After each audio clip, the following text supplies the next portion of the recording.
haunting since time began. Wrong side paranormal seeks the truth, looking for some kind of real proof. Creaky floorboards and eerie dark mist. Grab your camera and document this.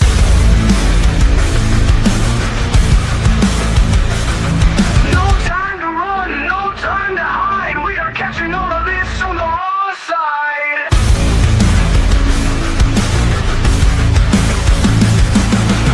A slamming door causes a fright. A shadowed hand appears in sight. Grab your REM pods and your K2s, or anything else you can use.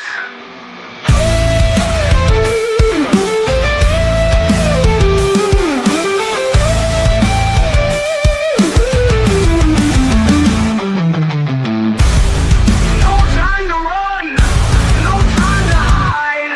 We are catching all of this on the wrong side.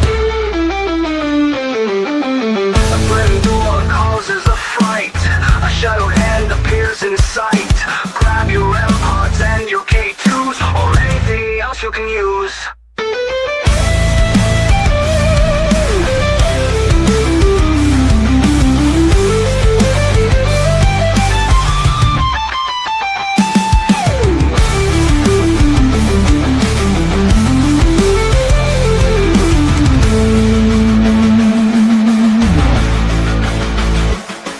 No time to run, no time to hide. We are catching all of this on the raw side.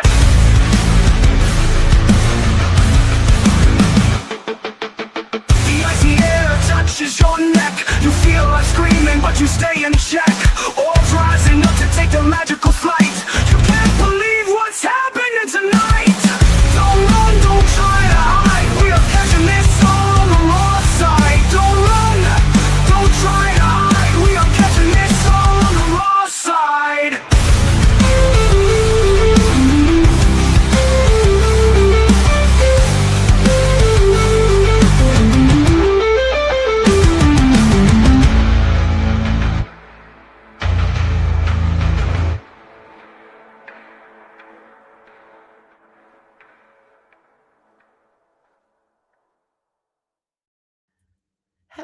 Hello, everybody. Welcome in. I'm glad you guys could come today. I hope everybody's had a great Wednesday. It's been wet and soggy here, so we had to wear our rubber boots if we ventured out. Hopefully, everybody is doing well. I want to say hello to everybody in chat before I bring on our fabulous guests. Hello, Sean. How are you? Caroline, how's it going? There's Miss Susan. Thanks for sharing out all of the links, Susan. I appreciate it. And there's the lovely Claire. Hello, darling. How are you? And let's see, Mrs. Prism is in the house. Hello, Sherry. Pinky, how's it going? Sandra Pink Paranormal, welcome in. Hello, Sir Wayne. Sugar Daddy, how are you? Sage, she says it's an absolutely crazy day at work today. Oh, good. Sit back, relax, and enjoy. The workday is over. Hello, Roger. How are you? Welcome in, Barb. How are you? Hopefully, I'm catching everybody. I hate to miss anybody. If I missed anybody, just give me a shout out. Hey, Laura, what about me? And, and I will find you. Miss Leanne, there she is. I knew she was in there somewhere, hiding all the way up at the top. And then we've got Sarah Spooky. Welcome. I think I got you all. I think so. I hope everybody's having a great day. And Miss Sherry, hello, Miss Sherry. I see you there. I've been looking forward to this. Oh, geez. For 2-3 weeks now, I have these great gals on. Everybody knows who these ladies are. If you don't, you've been living under a rock. And please put your hands together welcoming the famous Ali and Kag. Hello, ladies. Oh. Hello, I'm glad you know who we are. We don't. Who are you? Well, somebody sent me a note, so I just two random old ladies. So yeah, they said, "Hey, check out these ladies. You might like them." So yeah, Leanne says, "Yes, somebody woke up Kag." Yeah, I know it's early for them, and I appreciate it. Oh, that's okay. I have 2 cups of coffee. Oh, yeah. She's double fisted, guys. Yeah.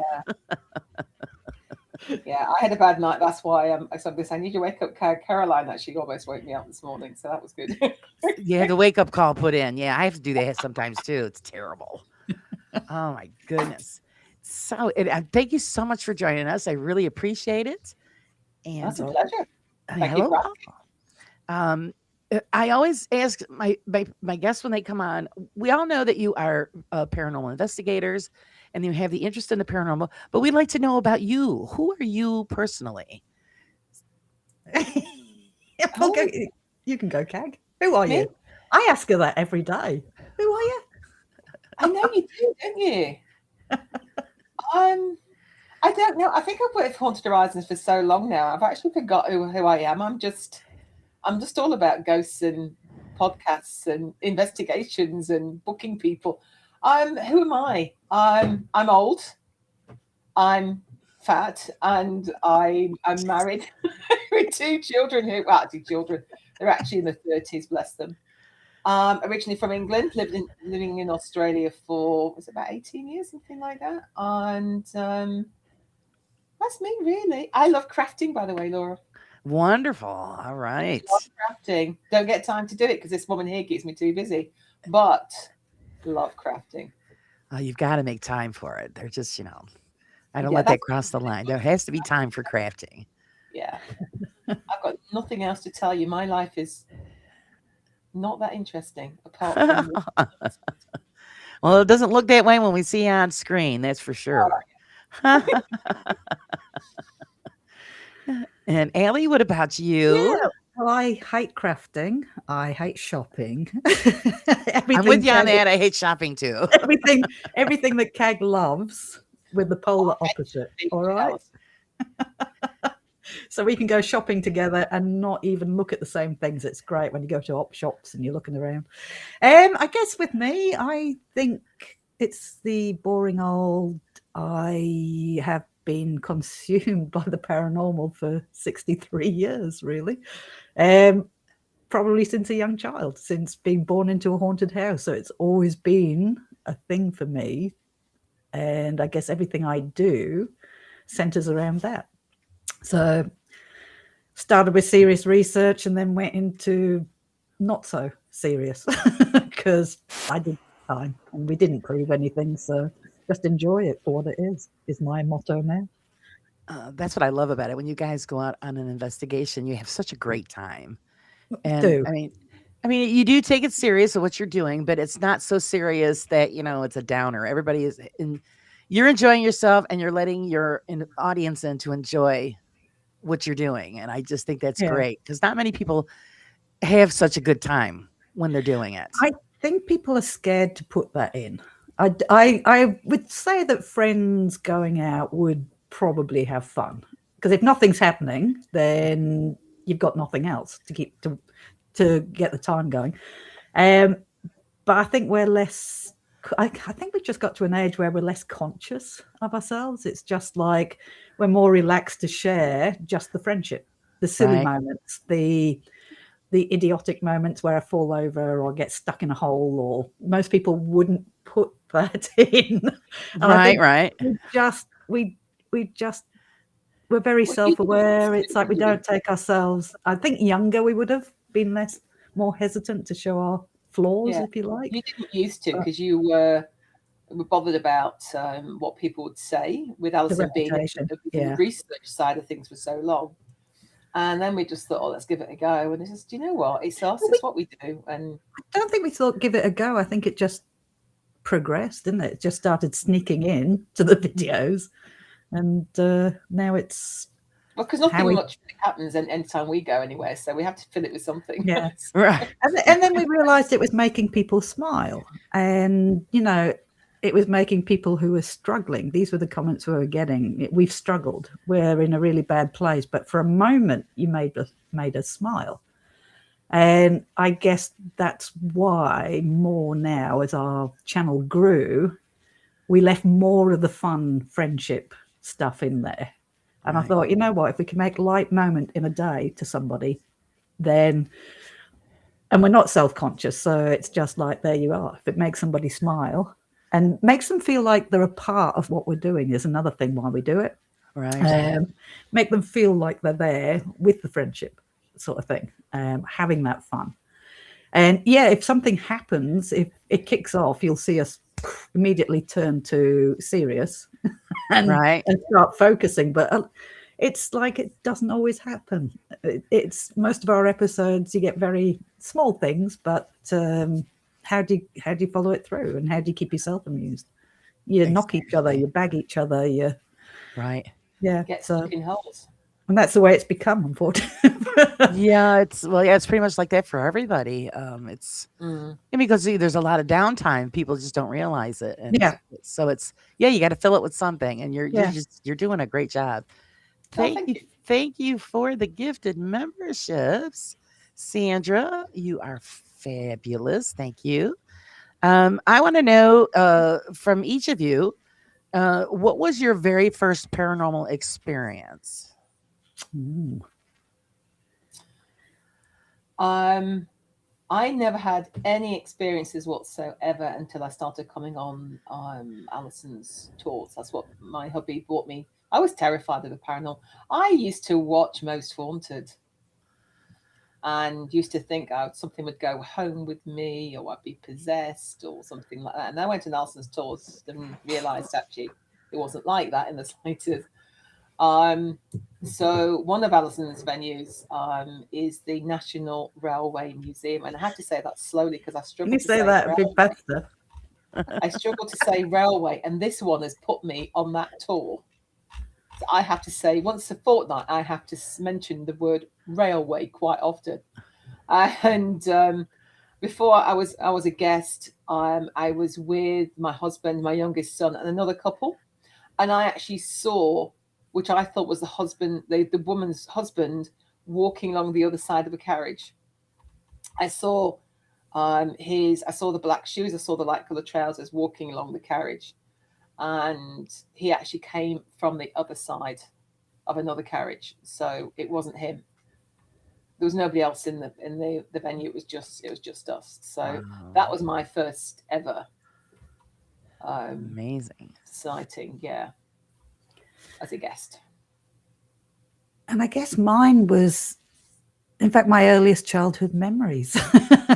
Because I was born into a house that was haunted, terrified the life out of the kids that lived there. Like my sisters got it worse than I did. I think I only have very limited memories of it, but I think my earliest childhood memory was waking up and standing. So if I was still in a cot, I wasn't.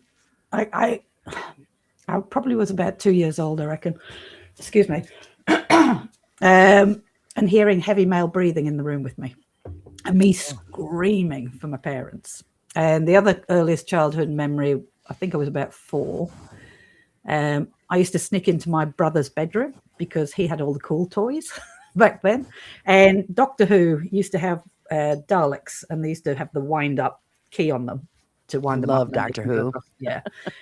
And I mean, I go back that far, but he had the best things, and he used to have the Daleks. I used to love playing with them. So when he was out, I would sneak into his bedroom and play with all the toys in his bedroom. And I remember standing there, and the Daleks started up, and a couple of the wind-up cars as well, and just start moving across the floor.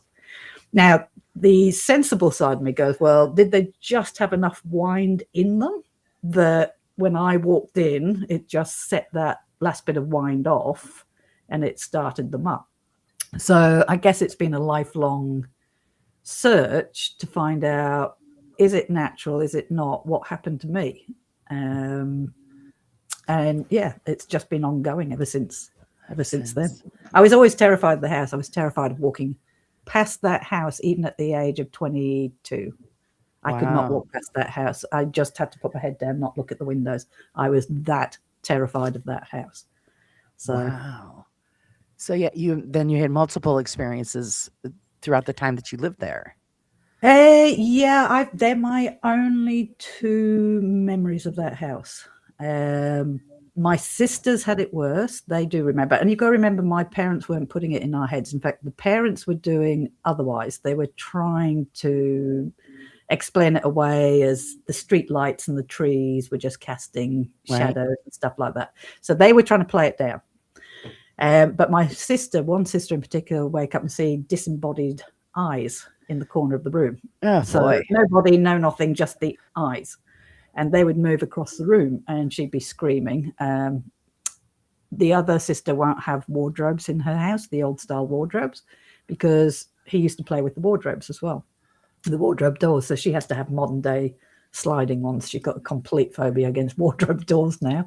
My mum was the only one who saw him because she woke up in the middle of the night to find him standing there next to the bed. Wow. And she got a good enough look at him that she said he had, the eyes were a big thing. They were like protruding. And she told the neighbour to see if the neighbour had ever had anything happen there. And the neighbour produced a photograph and said, what about him? And it was a gentleman, and he did have protruding eyes. There's a thyroid disease, I think, that Right. Yeah, the bulging make your eyes. eyes bulge. Yeah. Yeah. And that was the owner before us. He apparently came out of the pub on a New Year's Eve, either got mugged or fell over a wall, but he had head injuries and was unconscious when they found him. And he never made it. And that's why his wife sold the house to us.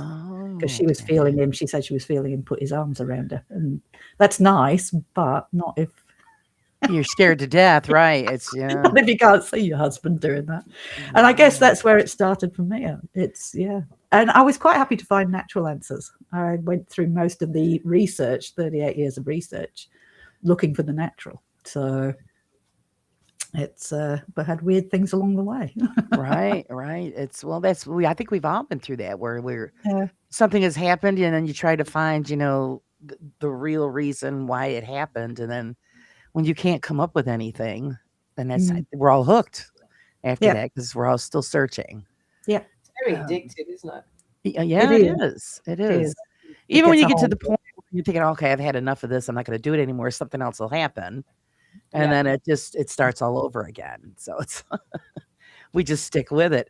What made you start up Adelaide Haunted Horizons? That one started in 2010. So it used to be Paranormal Field Investigators was our research team. I fell into tourism at the Adelaide jail because 2004, they approached us and said, would you like to develop our ghost tours for us? And based on the research, because we'd been there 2 years by then, just anytime we wanted, we had the keys, just go into the old Adelaide jail. We thought that'd be a bit of fun. Never tour guided before, but hey, sounds like fun. And it just went from there. I enjoyed it. I mean, where else can you share your passion and your love with 20 people?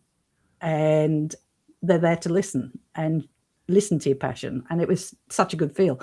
So by the time it got to 2010, I was walking. I was doing photography. I loved doing photography out there. And I said to my husband, can I have a new camera? And my husband said, get a job and you can have a new camera. So I did. All right. And that's how Haunted Horizon, that's a true story, how Haunted Horizon started. And now I have lots of cameras. There you go. See? So well, he told you to get a job to get a camera. So there you go. I need to get a job because welcome in everybody that's just joined us. What was your first investigation that you ladies did together? Oh, that would be Chillingham together. Not a tour, because I didn't turn up on your tours for ages, did I? No, you didn't even know who I was. Yeah, no. My husband bought me a voucher for one of Alison's tours for my birthday one year, and I have to say I wasn't happy with him because having watched Most Haunted and thinking it was all genuine at the time, that I would be slap that out of her pretty quick. Yeah. And so when he bought me this voucher, I wasn't very happy, as you can imagine. But I went because he bought me the vouchers. And I just absolutely fell in love with the tours. It was so genuine. Nothing was put on. It was like, oh, this is really cool. We had nothing happen, but it was really cool. So, so we that's how I started on the tours. And Hobby and I, it's addictive. So I also only had 2 venues at that point. So every Friday and Saturday night, we were going to her venues. And then I had an interview with Alison. She wanted to ask me a question, didn't you? Mm. Yeah. That was at the psychic fair. You came up to the stall. Yeah, we're at a psychic fair. Alison had a store there, and she came. And Alison, I came up to the store, and Alison said, "Can you come back later? I want to have a word with you." And I said, "Yeah, that's fine, no problem." So I came back later, and she went, "You're hanging around like a bad smell. Why don't you work for me?" You might as well. That was my interview. Well, And that then she was a walked, good interview. and then she walked away, and I thought, oh, have I done the right thing? And I thought, oh, I've probably done the wrong thing there. Do I really want her? And here you are now. And if So, I hadn't have hired her, we wouldn't be friends today. So there you right. go. There you So- go. Our first trip away was our first investigation together properly was I was going back to the UK to visit relatives, and Alison hijacked my visit home. She said, "Oh, I'll come along." She says, "You can do what you want to do. I'll do what I want to do." Then it turned into, "You do what you want to do. I'll do what I want to do." Then we'll meet up and go off and to haunted locations. And we ended up spending most of the time together going around haunted venues. And the first one was Chillingham Castle. It was. And that's our first investigation as just us two. So Yeah, the investigation is this kind of a light terminology there. yeah, It was more like we had a camera, we had a voice recorder, and that was about it. So, and we didn't get permission. We just sort of snuck out of our rooms and went investigating. But it was a good night. it was a good night. Did you end up catching any kind of? It was, yeah, it was really weird. We haven't got it up. It's one of our earliest episodes up, Right. and it was not made for YouTube, so it's bad quality. But you can hear it. We're in one of the rooms. It's about 2:00 in the morning, and we heard a door go, and then you could hear a child running down the hallway. And it was like there's nothing there. And we did catch it. It is on And Excellent. it's the known sound video. as well. We didn't know till afterwards it's actually a known sound. So Yeah. So it was curious. I have been back. I went back this year to Chillingham, not with Kag. Although, did you come on the phone? I don't think you did. We can't get reception, could we? Yeah. Yeah. So I actually investigated Chillingham with my husband so there will be an episode coming up on that. That was a good time. Wow. Have you ever been to a place where you've been too afraid to return? No. The scarier it is, the more I want to. If you mean the paranormal, are we scared of the paranormal? Right. No. In fact, if anything, that will adrenalize more and make you want to go back. For me, is there any venues I wouldn't go back to? I think Bobby Mackey's would have been one. It's been knocked down now anyway, so Right. I definitely would not have returned to Bobby Mackey's. Stepping over the vomit on the floor was a nice touch. Ah. Sawdust all over it. We didn't even have a tap. I think Nothing. Valiska we wouldn't go back to because it was just the feeling there. It just felt so wrong being there. Oh, Valiska, yes. Sorry, there is that one. Yes, Valiska Axe Murder House. Creepiest one we've ever been to, which actually Alison was questioning why we were there, was Indiana State Sanatorium. Oh, yes, that's scary. And Alison goes into Alison goes into what we call a meerkat mode when she's heightened and things are going off and there's noises, and she's like, What you can't see is a sign here. Normally the screen's bigger on our lives, Right. and it says ADHD Avenue, which means if people see me jump and swear, all right, that's why. It's because I'm on hyper alert, and a sudden thing will make me just boom. Right. It's a saber-toothed tiger's coming at us, and then it'll come down within a split second. It's just that initial thing, and it was like all the way through Indiana State Sanatorium. I was on such hyper alert. In fact, all you can hear Kag saying, "Get off me, Alison! Get off me!" Because I'm like, "Get off my walking through the place. It was scary. It was a big, scary place. Wow. That was So- scary. And so yeah, that you would never return to that one then. I would, You I would. okay? See, it's Oh, good. You yeah. still have the spirit. That's great. yeah, I Yeah, don't so would. Don't forget, guys, you can ask questions. Ask all the questions you want. So of course, they would probably say that was the scariest place that you've ever been to. For me, there is a scarier place here in Adelaide that I've been to. Public can't go, even I can't get back to it. And that's another building on our asylum. It's where the women were. I was called out there during the research days, and I got locked in there because it was EMT had it, which was, for us is emergency medical team. So they're volunteer ambulance drivers. And that was their office. It's a 3-story part of the asylum for women, and they had the middle floor as an office, but there's 2 floors, one above wasn't used, and they called us in because they were experiencing a child in there, even though it's a women. And later on, when I did research, apparently they used to put the children in with the women because they thought it might calm the women down. And I was up on the top floor. I'd snuck up there, and they said, look, if you go up there, that's fine, don't put a torch on because you're not supposed to be up there. And then they got a call out, and they said, we've got to lock the door because we can't have anybody coming in. So you're going to be locked in on your own. So I was literally on my own, and it was still daylight. And I thought, oh, that's fine. So I was up there taking photographs. And then as the darkness came down, everything changed. I had bangings on cue. I saw a shadowy form go past a frosted glass window. I decided if I stayed up there, I would freeze and I wouldn't be able to move because you're on your own. Right. And it's suddenly getting very intense. So I went down the stairs, and then suddenly bang from a door upstairs as I got to the bottom. But I sit downstairs. You also see my hair, one section of my hair lift up at one point and move. Oh, wild. Across. And I didn't know that till I reviewed the footage. So it was full on. It was the scariest place I've ever been.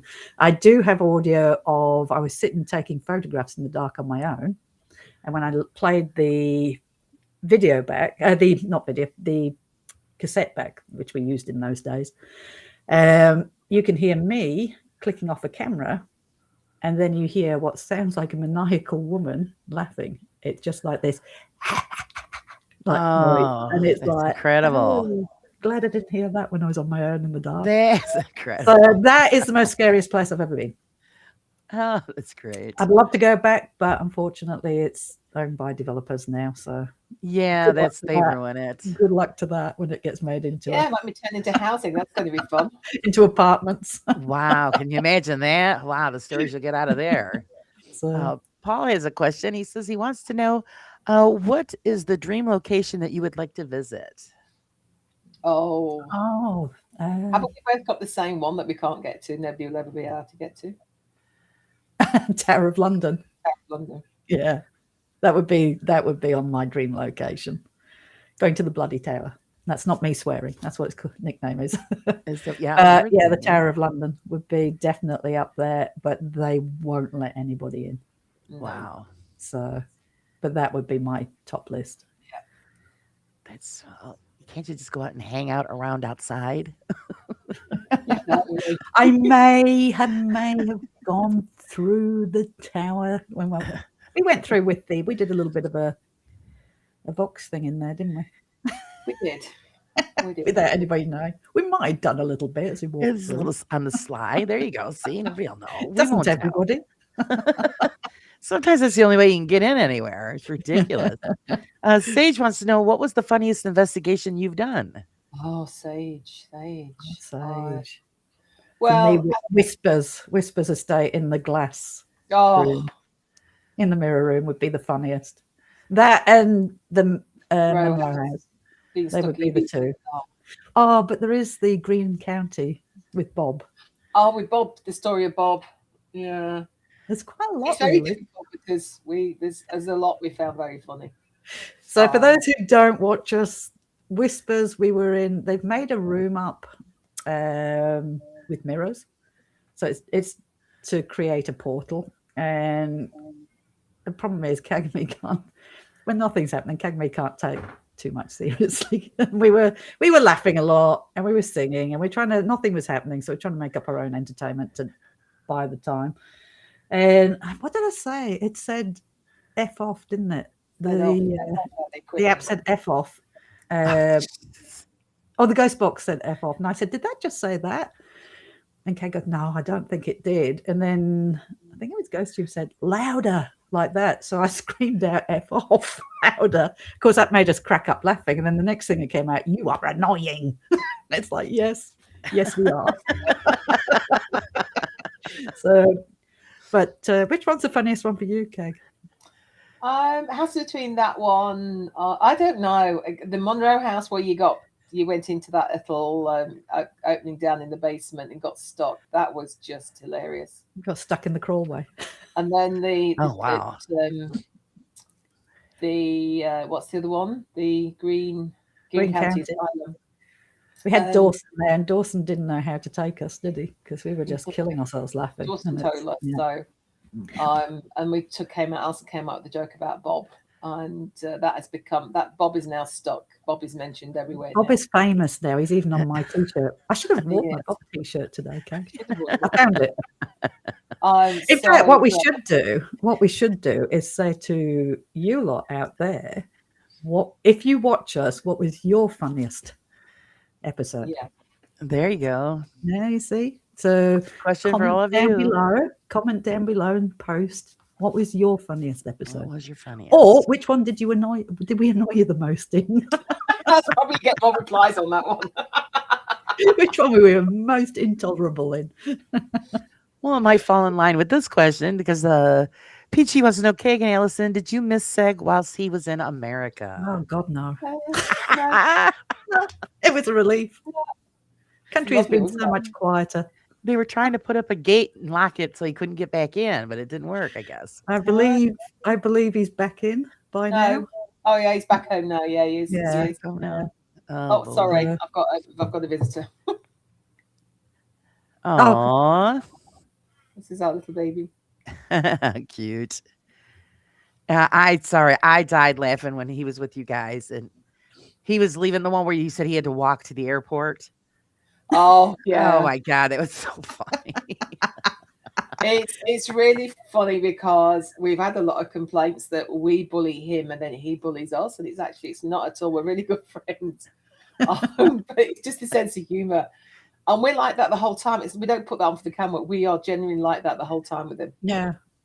I send him so many messages on our Facebook chat page that are just calling him names, and but it's just what we do all the whole time. But people have really taken it seriously.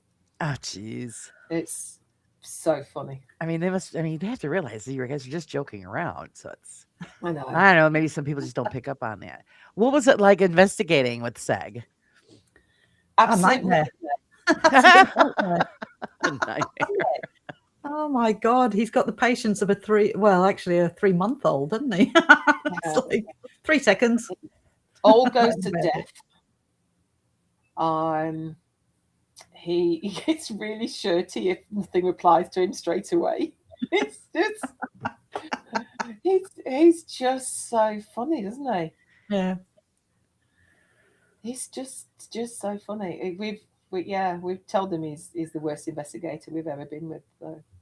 Oh, you gotta have patience. He is funny though. He is funny when he does it. Yeah. Bless him. Let's see. Bristol Kiwi says, question. Will you be coming over to New Zealand and do an investigation with Paranormal New Zealand? We would do it in a heartbeat. We really would. We've done Napier Prison. I don't think they're allowing it anymore now, though. I don't think that was because we went, though, Kag, was it? No, we did soon after we went, suddenly they weren't allowing. Shut it all down, guys. Sorry. Yeah, sorry about that. Ruined it for everybody. But we couldn't find anywhere else to investigate. No. So if people have so many places to do, don't we? Yeah. To make it worthwhile, we've got to have at least 2 or 3 places. 3 or 4, maybe, for a small trip like New Zealand. Mm. So if you know of anybody or anywhere that is worth investigating, this is to all you New Zealanders out there. Definitely let us know, because we'll be there in a heartbeat. So you don't hear much from there. So it's no, I'd love to. I absolutely adore New Zealand. We only got to do the North Island. I haven't done the South Island yet, but we had so much fun there. It was brilliant. Yeah, we love it. was good fun. So there's some more homework for you guys. Find places in New Zealand. Roger wants to know, has anyone seen anything on one of your tours that neither of you have seen? Views have yeah, look, we're so focused on when we're doing the tours, we're very focused on what we're doing, because obviously we're walking around, we're telling them the history, we're focusing on the stories and getting the experiences out. So generally we won't, and if we see anything that they're not, we won't say anything either, because it's very tacky if I say, oh my God, Right. just seen a ghost. It goes to it. So if I see anything or hear anything, I don't even say it. People who know me will know, because I'll lose the thread of the story I'm talking, or I'll get distracted. But there was one case in Adelaide jail. I was telling a group the history, and we're at one side of the yard, and I was looking beyond them. And in one yard, the cell blocks are old external facing cell blocks. And through the archways, I watched the silhouette of a man going through about 4 of the archways, but then I lost it. And I thought, well, I'm not going to say anything because that's tacky. Unless it's still standing there, I'm not going to say anything. And then after we left the yard, a guy came up to me and said, I don't know if you saw it because you're facing that way. He said, but we just saw a silhouette of a man walking up the walkway there through the archways. But they saw him go to the end of the archways. I only saw him go up about 4 spots. So, but generally, yeah, people will report seeing shadowy figures. People will report. And it's like, well, that's nice. I didn't see it. But that's nice for them if they feel they've had their own experience. And yeah. Although when I had it in my face, Kag, there was at least 8 people who saw it, because I was in one of the cells at Z Ward. And for those who don't know Z Ward, it's for the criminally, or what was called the criminally insane back then, our asylum.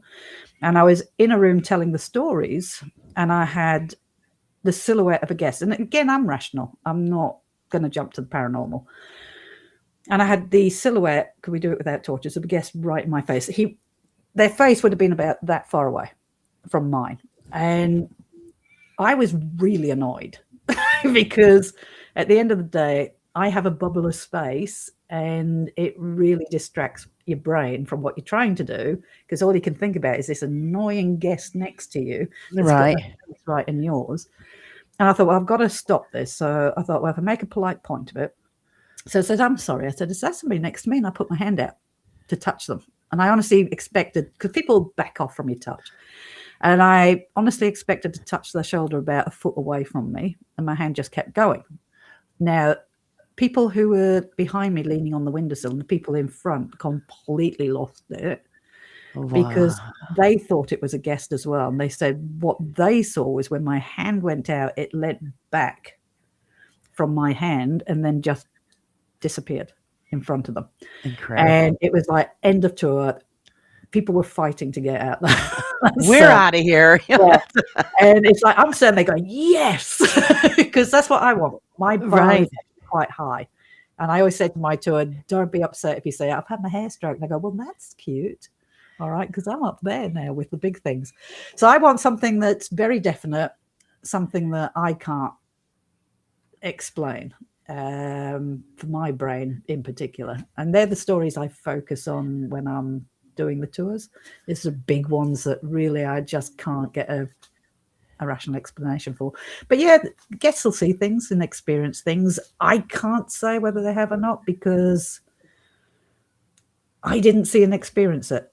And that's their personal experience, not mine. Right. So yeah, I had in the same asylum, I had a phase of people reporting seeing either a figure standing in the doorway of cell 5 there, or just a hand waving. So it would be a person waving or just a hand waving. And this happened on consecutive nights, but I hadn't mentioned what had happened the night before.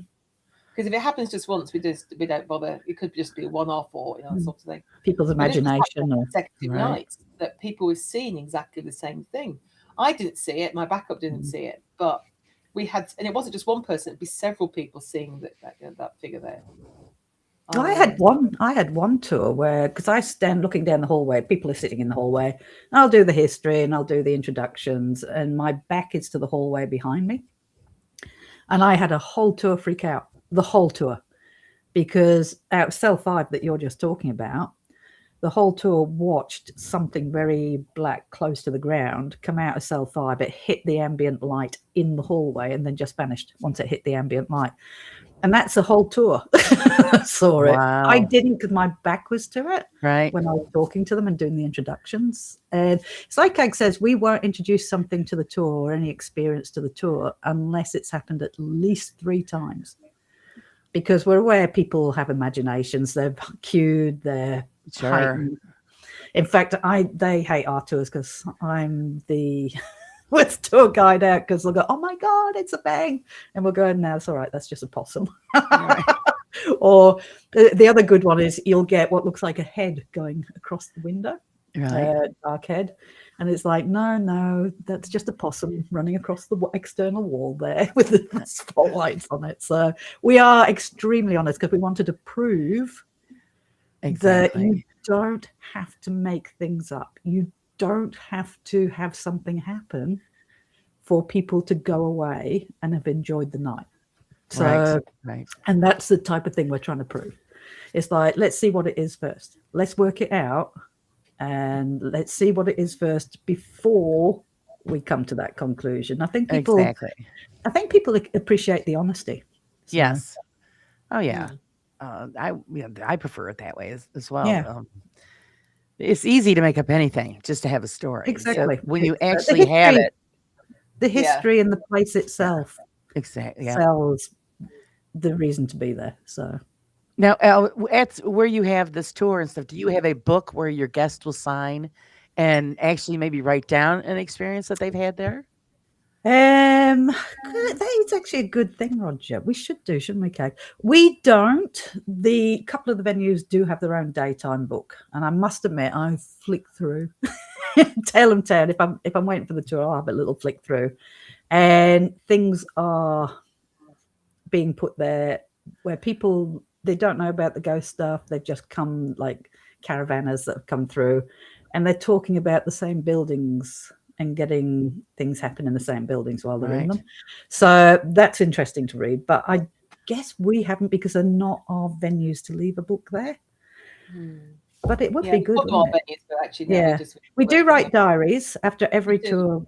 Yeah. Yeah. Every guide writes a diary on what's been reported that night. So we do have all the diaries going back to when Haunted Horizon started. Right. And we do actually have emails and messages through. Yeah. Where people do actually email the messages if they Yeah. had something happen that want to share but didn't tell us on the night. So- Right. Yeah, a lot of people don't like to say it in front of others. So we will get that afterwards. Yeah. So Yeah, I think it would be great to have that as some, kind of a record. Yeah. Hey, I'm so and so from here. We came to visit, and this what happened to us, and actually, then that's see how it, that's not- compares to other people that have been through. I like that idea, Roger. Yes, it's pretty cool. Maybe we So- can just on the door as people go out, they can just, and then we take the book home. We'd all Yeah. have to have one though, because we're Yeah, all separate. yeah. Yeah. Sandra wants to know: do you have a gift like seeing or hearing spirits? No. I don't. I don't. I'm going to say I don't. I have had some weird experiences for a short while, and that would be an in-depth thing. Maybe I'll do a episode on that. Yeah. If anybody wants to hear about the weird side, I'm nuts and bolts. Boom. I can't hear ghosts or see ghosts. But I have had times where it's got a little weird for my personal stuff. We do have a podcast. It's called Ghostcast. And on Ghostcast, there's 2-part episodes that I've done on me, first off, One is the nuts and bolts research side, and then on the second, I open up to that more spiritual side, if you want to call it that, and the Right. weird stuff I've had along the way that has thrown me around a bit. So it's a very long story. So Kag's got an episode about you, but you're short, isn't it? Because you. I'm boring. Oh, jeez. So Sandra, maybe. Can I now? Does anybody mind if I just dip for a minute? No, go ahead. 'Cause I've got an urgent call due through. Kag can keep talking. All right, no, take care of what It's you got to take care of. a hospital thing. So back in a minute. That's it. Yeah, I would say 95%, even 99% Alison is just Alison, but there's just very occasionally something will happen and it's just really weird. But it is a long up now. That was the quickest call. Because it was spam, that's why. I was gonna say, wow, I'm that was really expecting, bad. I've got to go for x-rays and stuff, and they're going to be ringing to give me the appointment, so ringing again. So here's that I'll ring them back. It's all right. question from Julie. She says, Allison, would you rent an apartment when they make it into an apartment building? Oh, that one, yes. Yeah, the other building. I so would. Although I don't like being in an apartment with other people around me, but if you mean the Elms one that I talked about earlier, I would buy it outright. But unfortunately, apartments would make a better, and I probably would make it into a little living area in there. It's how lucky would I that would be? buy an apartment there. Yeah. Definitely. Yeah. So, We've got a question from Sir Wayne. He says, is there any places you've investigated that you don't think are haunted? Oh, here we go. There's a list. Actually, no. Do we say that just because nothing happens does not mean they're not haunted? at the end of the day, if people came into our locations on a one-off, they'd go away going, "It's not haunted." My book, not plugging the book, but I want to just Do you want me to show find you it? how. Have you got it there? Yeah. I did 10 years of research, serious research at the old Adelaide jail. 10 years. We were there whenever we wanted, all night, as researchers. We didn't have all the gadgets back in our day. 2002, none of these gadgets had come out. So, she's got it. The book is 100. Show them the thickness of it. Wow. 159 pages. You would think after 10 years of research in a haunted location, you would have a volume like that. But that's the reality. That's the reality of going into a haunted location and having something that you can really say was paranormal, that you can't explain, really explain. And that's why, because we're working in these places all the time, and we know that a lot of the times you can go in there, and it seems to come in cycles as well. That's the one thing we've noticed. It'll have a quiet cycle where nothing is happening at all. You go in, you could sleep in it, and then it'll cycle up, and you'll suddenly start to get reports. We'll start to have things happen. Then it'll cycle down again. And to say, we only go into these places one-off, and we get absolutely nothing, which is why we have to resort to humor, because these places are expensive. Right.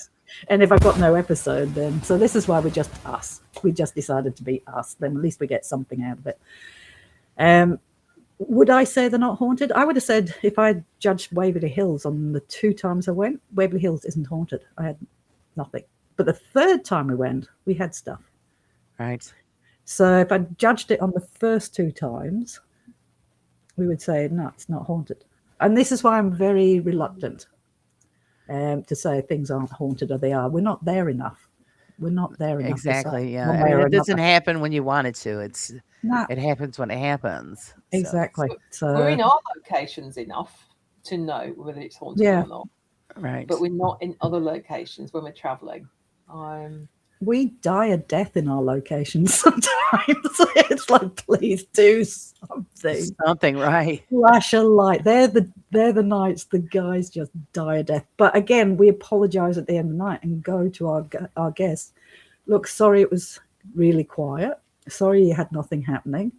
But the one thing I put my hand on my heart and say, we will not put it on for you to think you've had an experience. Right. So Right. welcome to the real world of the paranormal. Exactly. It's like, come Exactly. back another time if you want, or don't use the tours ever again. I'll still do what I'm passionate about. And Right. in my own heart of hearts, I've had enough things happen in those locations to go, they are, in my opinion, if ghosts exist, these places are haunted. So that's all I can say. But it's going to come down to their own experience as to whether they believe it or not. Exactly. Exactly. So, Do you believe that ghosts or spirits, or however you want to refer to them, do you think they have a time limit here on Earth?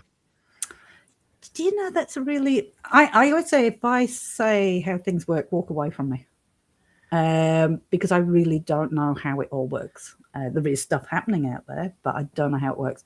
But it's an interesting observation whether energy does peter out after a while, so or move on. I don't know, because That's there's why we some don't places. think like cavemen and that sort of thing. Because Well, even if you go back, there's not a lot of reports going back to like when the knights were around, the medieval knights, or the Romans are, but they're more. It's almost like that's more residual. It's whether, some of the places we've investigated, it seems to lessen now. Whether it just gets tired, or whether it's actually dissipating and it's just an echo that's disappeared, I don't know. I wish I did, but it's a really good question, and I wish I had. Would you think that maybe they just go dormant for a while and then something will stir it up again? I still think it goes in cycles. What I want to do, because of research, just because I'm doing like tourism now, how lucky am I as a researcher? I can take 20 people through a haunted location and I can people watch. Who does it happen to? What are the patterns? Exactly. So people think great. I'm still having the fun time doing the tours, doing what we do for YouTube. That's my relax. But the researcher never stops. And I'm very lucky that I can take that many people through a haunted location to see what happens, where I can see patterns. I've forgotten what the original question was there.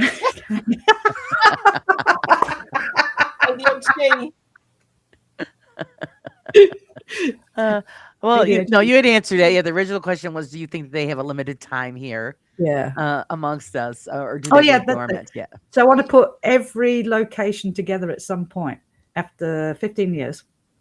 16 years now of doing Haunted Horizons. We do so many locations. What I want to do, it's going to take a big job to do, is now take all those locations, all those diaries, and see if there's a pattern between all of the locations when the energy dips. So when we go through a quiet cycle, is that a quiet cycle with all our venues at the same time? Or is it just with one location? To see if there's a pattern there, to see if the whole paranormal world just dips. Right. So there is still research to be done from doing tourism. So yeah. Let's see. Paul has a question. Have you ever caught anyone faking a haunting at a location before? We haven't. I can't think of anywhere, Kag. We tend to get left alone. So when we hire these places, the people disappear. They go. Or you'll see them on our video. Because a lot of the hosts will invite, if we get on with them, we've had a good chat beforehand, we'll say, hey, why don't you come on? Because it brings a little bit of extra interest to you lot. And also, if anything happens, they've got the history. So they're there quite often on the camera as well. So people can see they're on the camera. Right. Or they leave the premises completely. I haven't caught anybody out. I don't think we have, no. No. Personally, I haven't. I think we've been very lucky that way. We've had the odd person that won't be quiet because they don't realise we're investigating. Doing But their own. Oh, we had one that was doing their own live stream. not faking, so we've been lucky with that. They did their own live stream investigation while we were doing ours, and it's like, hang on a minute, we paid for this. Wow. So we couldn't use the episode because it was that was annoying. So yeah, we have on here. Yeah, Leanne said she says I freaked out by a disembodied voice in your video, and it turned out to be Ali on the speakerphone. Leanne. Oh, it's good. Yeah, we can't get Kag because I quite often go to England to see family, and of course I'm bitten by the fact that, well, if I'm in England, I might as well hire some locations on my own. And it's sometimes big and scary on your own, and B, it's lonely on your own when you can't banter with somebody. So what we do is I'll ring Kag and get Kag on the face chat, so we can investigate together, but from two different sides of the world. Right, right. We can still do all that stuff. So Wayne has a question. He says, as your number one fan, he's sucking up. No. Will you be doing a meet and greet in England? Never thought of it. Not sure yet. But we're always happy to, if we're in an area, we're always happy to meet people and have coffees and stuff like that. I've always said that we actually love meeting people. I know people go past us occasionally in the shops who do follow us and won't say anything because they're too shy. And it's like, no, come up to us. We'd love to chat to you and talk to you. You support us. If you support us, that's the biggest compliment you could ever give to two old ladies who are just bumbling around. And for that, I love meeting people. When we did the chat in America, it was brilliant meeting everybody over there, wasn't it, Kag? It was. It was good fun. I'll let Kag talk. Sorry, I do cut in. Idiot. We've got another question for Leanne. She says, so you don't point out things you're seeing or hearing. Why do you think that's tacky? Because maybe they will notice if you point it out. Just curious, not trolling. Oh no, Leanne, that's a brilliant question. For me, because the moment has passed. And if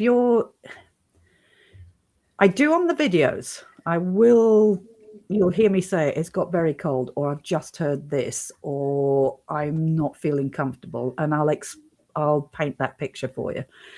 But on a ghost tour, if you were on a ghost tour and your ghost tour guide went, oh my God, I've just seen a ghost, and you turn around, there's nothing there because the moment has passed. Right. What would you actually think of the ghost tour guide? What would you go at? I think that ghost guy was putting things on. It's the same reason on an investigation on our tours, none of my guides are allowed to go on the Estes or touch anything that we can be accused of manipulating, because in their heads, they're never going to know whether we were making words up and saying things. So it's always got to be a guest that's on it. So I think it's just trying to keep that credibility, Leanne, with the tours, to make people feel comfortable that we're not putting things on, we're not being tacky, we're not being... On the videos, totally different. I'll explain exactly how I'm feeling because you need to be part of what is happening there. So, right. Julie, that answers it. Yeah, that was a great... you, Kag, you say something, Kag. Why don't you say anything? Okay. You answer the next one. Location? Oh my gosh, favorite location. It's going to be difficult. Locally for us, I think it's got to be between our asylum, Zedward, and the Pioneer Village at Taylor Town. I've brought... I love West Virginia State Penitentiary and Indiana State Sanatorium, and they freaked me out completely. That was a really cool one. Yeah. Really, really cool. Absolutely freaky as. See, I'd probably say the same, both for local. But to me, still, my favourite would be the Elms, which I can't get back into. So, but I think anything that challenges me, anything that I have something happen where I really can't explain it away, I love. I like to be challenged on Yeah. Well, yeah, my it keeps you belief going. system. Yeah. And this So is a shame at the moment because they're not doing anything to it. I know it's going to be turned into a building, but it's just rotting at the moment. It's not doing anything. It's sat there for years, empty. See, yeah, that's the issues I've got like around here too. A lot of buildings are closed up. You can't get in them, and they're Yeah. just sitting there. So, yeah, I know it's frustrating. Yeah. but you can't get in. Priority says I like Adelaide's investigation at 30 East Drive when the Dow did Yeah. what it did. That was a little Oh. unexpected. That caused a bit of controversy as well, didn't it? Isn't it? And I didn't even use it. As in, I didn't use it in my thumbnails. I didn't use it in my title. It was just sitting on a live stream. It was live. And if people haven't seen it, it is up. 30 East Drive. I went in. Kag will tell you, we didn't believe 30 East Drive had anything. If I thought for 1 minute 30 East Drive had anything untoward in it and all that poltergeist stuff was true, I would not have booked it for myself to be sitting in all night on my own. But I did, because all I wanted to do was set up a chat room with our Patreons. It was the actual Haunted Horizons page. So it was with everybody. I was going to set up a chat room, do a live, and we're just going to sit there and chat. But I'm sitting in a haunted location. That's all it was about. And I walked around. Everybody will see I walk around. So it's all live as I walk around. And I saw a little doll on the bed. And I thought, oh, that'll do as a bit of a trigger object. I hadn't brought any. So I picked her up by the hair, stuck her down. She's very light. She hasn't got a top heavy head. It's a material head. So the whole doll is just a raggy doll. Right. And if you see the setup, I put her on the stairs. I've got a lean, because she doesn't sit up on her own because she's soft. I've got her leaning against the wall, sitting upright. And she'd been like that the whole way through the live. In fact, I put her back there for a whole night and put cameras on her, and she never moved either. And I went downstairs and I started the chat, and you'll see I actually, timing is everything. I actually say, what about that doll up there? She shouldn't be there. And as I pointed at the doll, it literally does a double flip and lands 2 steps down. And you can hear I stop breathing. I'm literally like trying to breathe. It's like, what on earth just happened? And we did the events with PQ, and I went into it in more depth. If she'd slid, she was on the wall like that. If she'd slid, it would have been a slower movement. She was also that far away from the edge of the step. So if she'd flopped, her soft head would have just flopped onto her feet. Right. But she literally launches and does a double flip and then lands 3 steps down, sitting upright. And it's like, what the just happened? Now, was it gravity? I don't know, but I would believe that if it was weighted, It like, was with weird. sand or It was something in the weird. butt of the doll. But if you said the whole thing is just pretty much polyfilled or, soft It's very light material, material. how would Yeah. it do? Yeah, it wouldn't flip like that and Yeah. then land on its bottom. It's No. So that's no, apparently I had everything from wires on it to I think one said a mouse trap underneath it. really. Okay, It's well, like you watched me in the live pick it off the bed and place it. It's like, when did I have time to string wires down the staircase? And yeah, there's just some people just come up with anything. I also Just struggled don't to want actually to walk up and believe. down staircases. Never mind put wires up and down them. it would have fallen down the stairs with the wiring. Yeah. Oh yeah, and I wouldn't have landed the way it landed. So yeah, that was a little far fetched. PG wants to know what location in Australia that you haven't been to yet that you would like to do. Ooh. I'd like to do Parramatta Jail. I hear that's come back for tours. Yeah, haven't we done Paranormal yet? Not for an episode, not for a proper. We've mucked around there because we know yeah. So Parramatta Jail would be one. I'd like to go over to WA and do the big jail there. What about you, Kag? What's the one in Queensland? What's the jail there? Is there a jail in Queensland? Bogger. Is it Bogger Bogger? Bogger Road? Bogger. Yeah, Yeah. they don't allow it either, unfortunately. Really? Oh. No. I won't be doing that one then, will I? I went Yes, on their no. tour. Yeah. The people who own it don't allow investigations now. Okay, we've got a question from my sugar baby Ryan. He says, "What do you make of gadgets and the use of them in an investigation?" Drama time. Look, I've said I did 38 years, as I said, most of the time without the gadgets because we didn't have them back then. It Right. literally was pen, pencil, camera, voice recorder. We had a cell sensor, EMF We did meter, have a but voice that was recorder. to check for wiring and stuff more than Right, anything right. for anything else. So, I mean, I use the equipment now. I always say with the equipment, you know, you hear people saying, "Oh, it's been debunked." No, it hasn't. I show my tours every week. If I do a two-way, it's going to set off every single EMF piece of equipment there. I've been doing that for 16 years, showing them that radio frequency is EMF. It will set it off. This is why you have to have your phones turned off. Right. But that shows it works. If an EMF meter goes off by you pressing a button on your two-way, it shows it picks up on EMF fields, spikes and stuff like that. So the equipment works for what it's designed for. Does it talk to ghosts? That's a different question, isn't it? Good question. I use the equipment I think the equipment is important. It's how you use it, because the equipment will let you know that there's been a change in the room.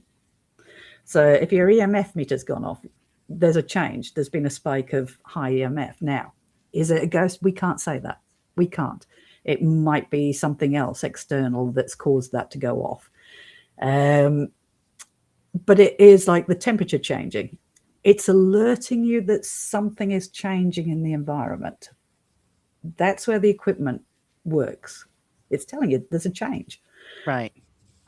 You will see me talk. Like it's always if that is you, can you do it again on something else? And if it doesn't, I lose interest.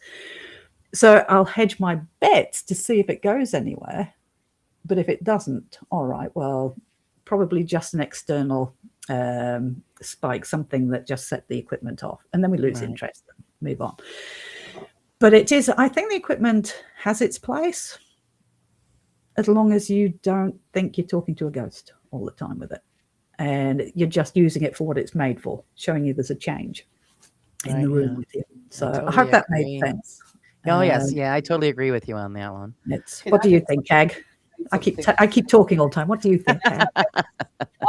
No, you say it a lot better than I do. You're more professional. Can I just say, I'm probably going to sound not really good here, but if you want to use equipment, please use equipment. Don't let people put you off. I am a little bit fed up with being told we're stupid for using it because it doesn't work. And it's like, guys, use it. Use it if you want. It does work. It does work, but be aware of what you're doing with it. I give another half an hour with my tours explaining how the equipment actually works.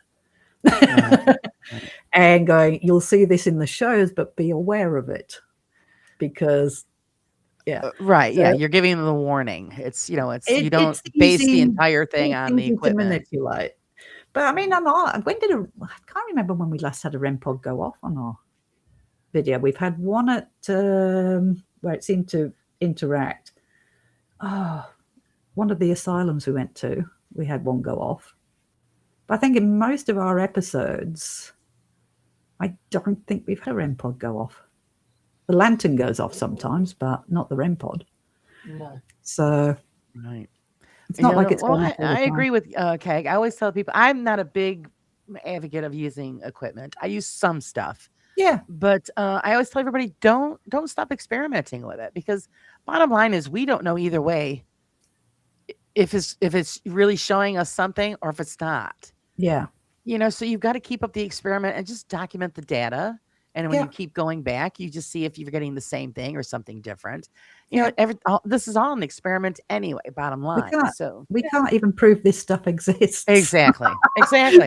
What is the right or wrong way? Because we get, you don't take this too seriously, you're mucking around too much. But maybe that'll work.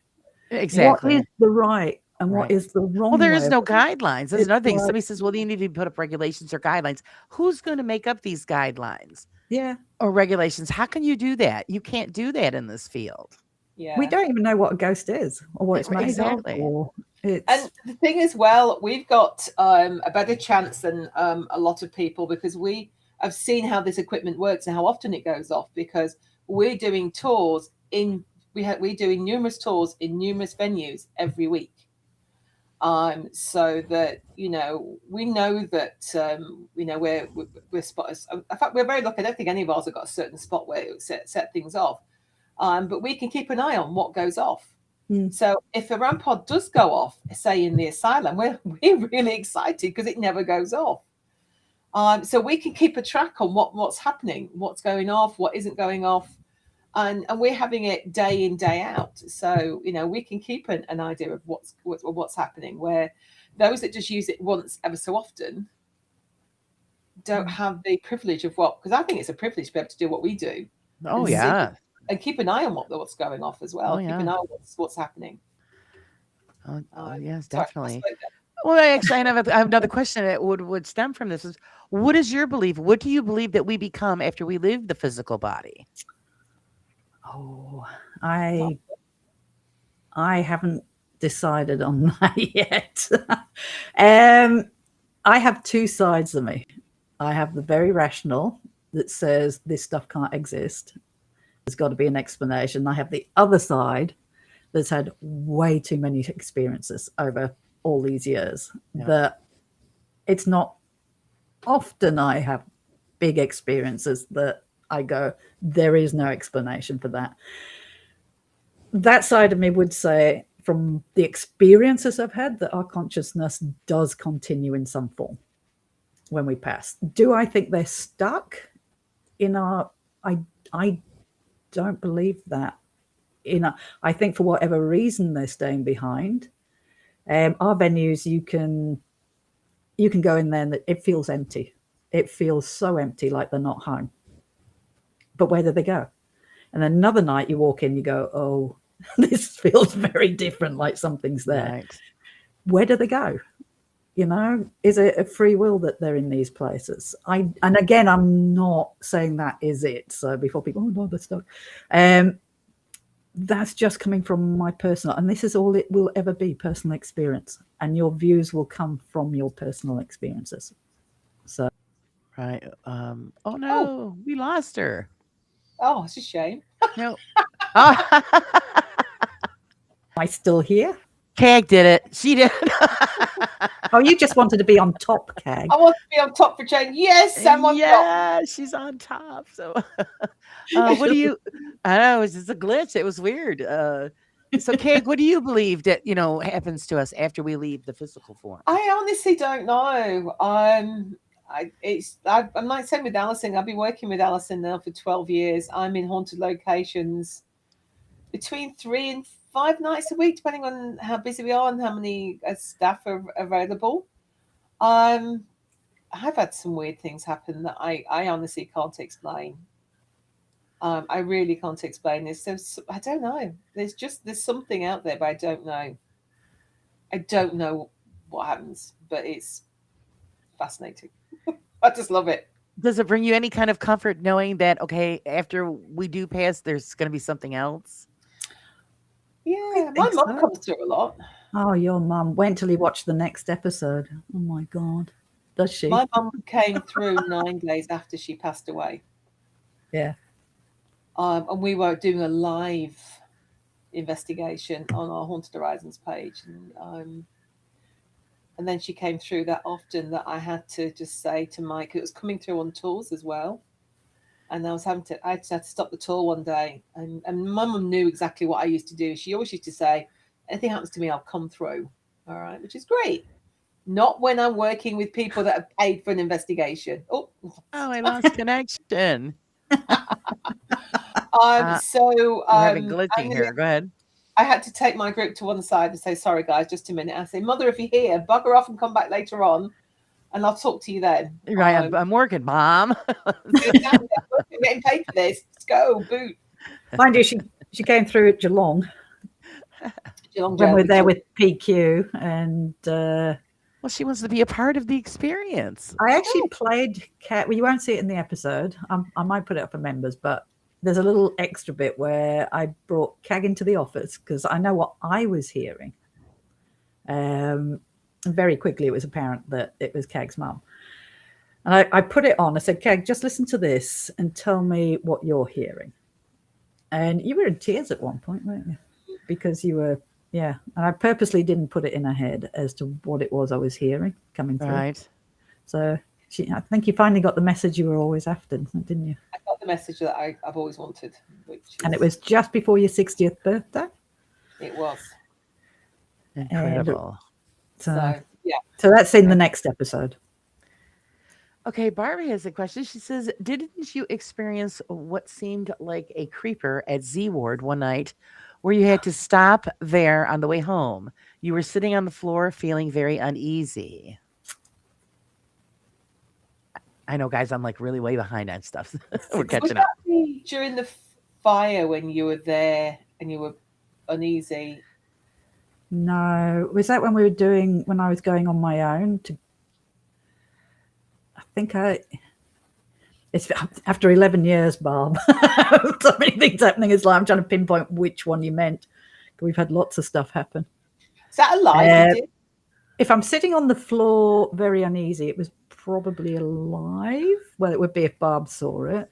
And I'm just wondering if it's when I was going in during COVID when everybody's locked down. I'm going to say it must have been a few years ago. And I did have a couple of things happen then, including something running at me as well, which you can hear on the live. Let me know, Barb, which one in particular, when it was.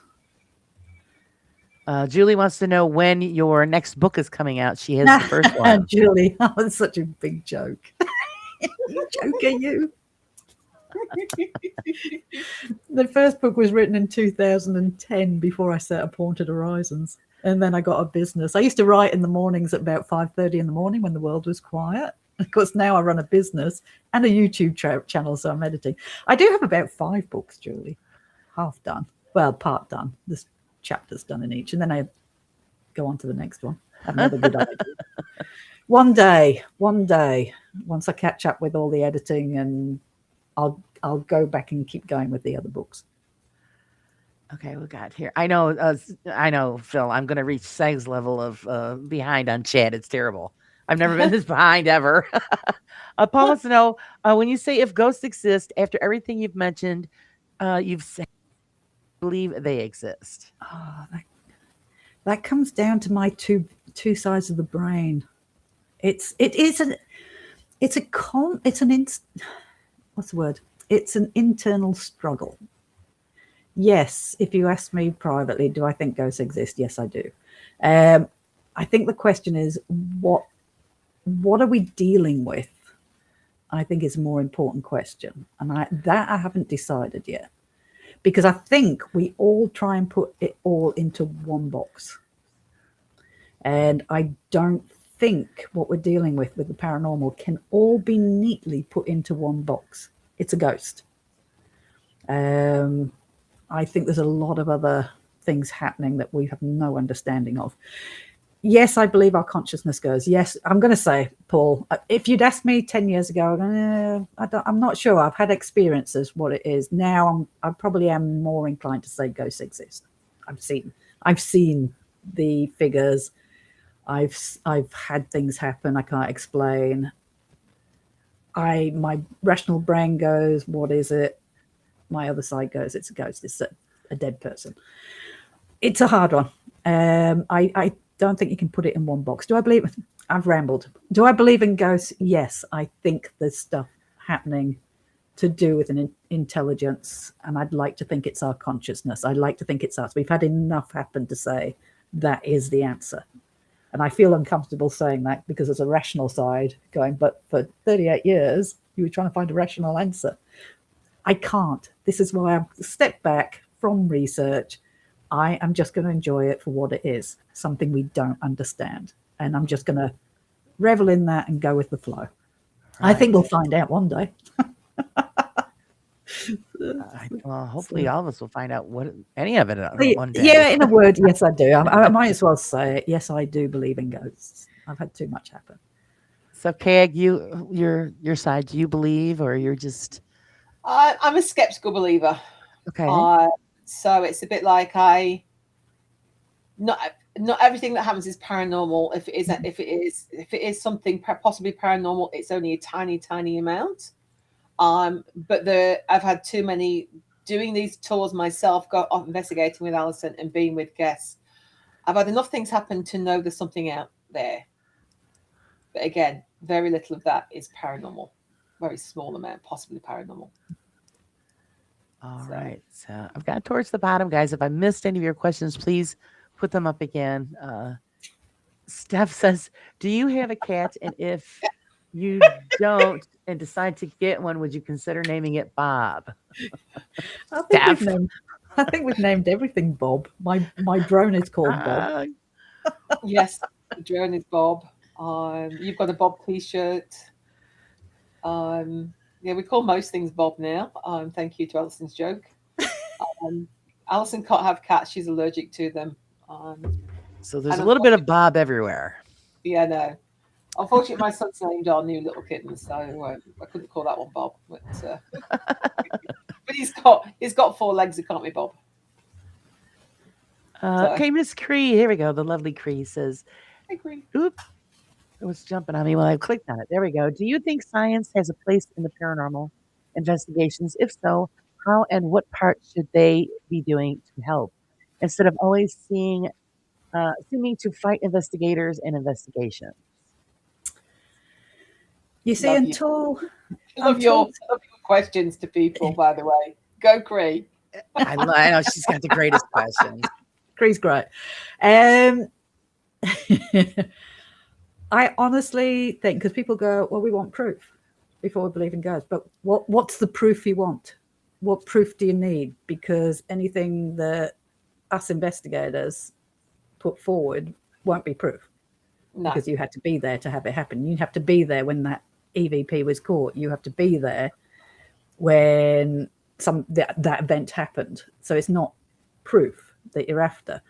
The only proof that skeptics will take is if science gets involved. And science states that this exists. And until that day, then people's experiences aren't proof. There are experiences, but it's not proof to anybody else. You know, you can put as many photos out. It's like you put as much video out as like much audio. It'll always be questioned. It's not proof. And until science does get involved, hopefully quantum scientist physics is getting to the weirdness of the universe. Because science actually only understands about 5% of the universe. We're a speck. We are a speck in a vast nothing. Well, nothing. There's stuff out there.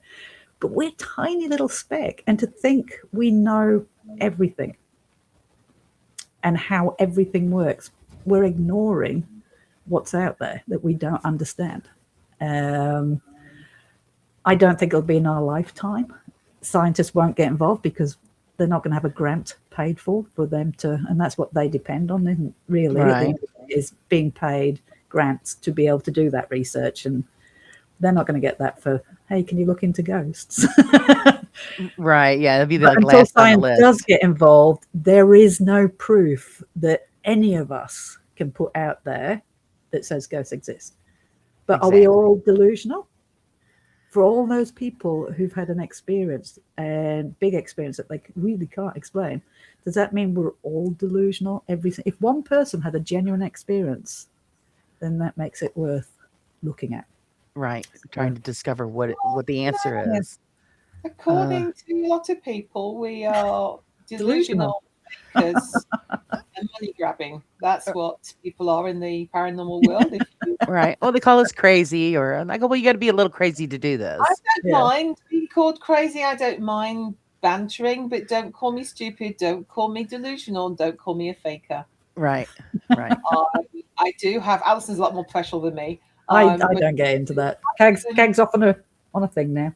Yeah, I do have a bit of a problem with that. It's just like, how come is it if you believe in the paranormal, then you're delusional and it's your opinion, but if you don't and you're a science fact, then it's fact, it's not your opinion.